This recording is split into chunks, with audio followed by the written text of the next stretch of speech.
Alors bonjour, donc je me prénomme Natacha Berchel, donc je suis référente pédagogique sur le dispositif TMA. Je suis de formation psychologue clinicienne et ce qu'il faut savoir, c'est que j'interviens en tant que formatrice sur ce dispositif depuis déjà 2016. Alors au niveau du dispositif aujourd'hui, donc je m'occupe effectivement de coordonner et de préparer le déroulé pédagogique.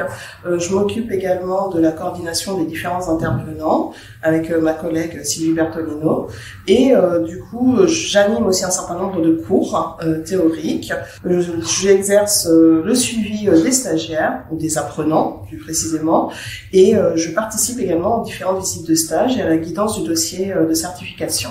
On va dire que tout le monde sait de quoi on parle et on peut y avoir énormément d'échanges de pratiques. C'est-à-dire que là, c'est pas une formation qui est basée uniquement sur du théorique. On a effectivement tout ce lien entre pratique et théorique qui se fait directement lors de la formation. Alors, les points forts de ce dispositif, c'est que les différents intervenants sont tous des professionnels de terrain. Donc, on est vraiment au cœur du métier du moniteur d'atelier.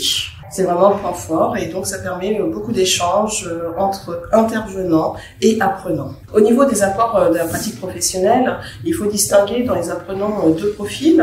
On a les personnes qui sont en reconversion professionnelle et d'un autre côté, on a des personnes qui ont déjà la pratique de terrain mais qui n'ont pas la formation théorique. Et en fait, on constate que déjà, effectivement, il y a une solidarité qui existe entre ceux qui sont en reconversion et ceux qui sont déjà dans la pratique.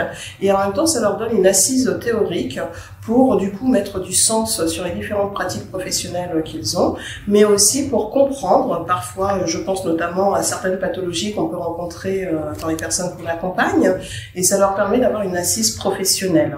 Et du coup, c'est très important.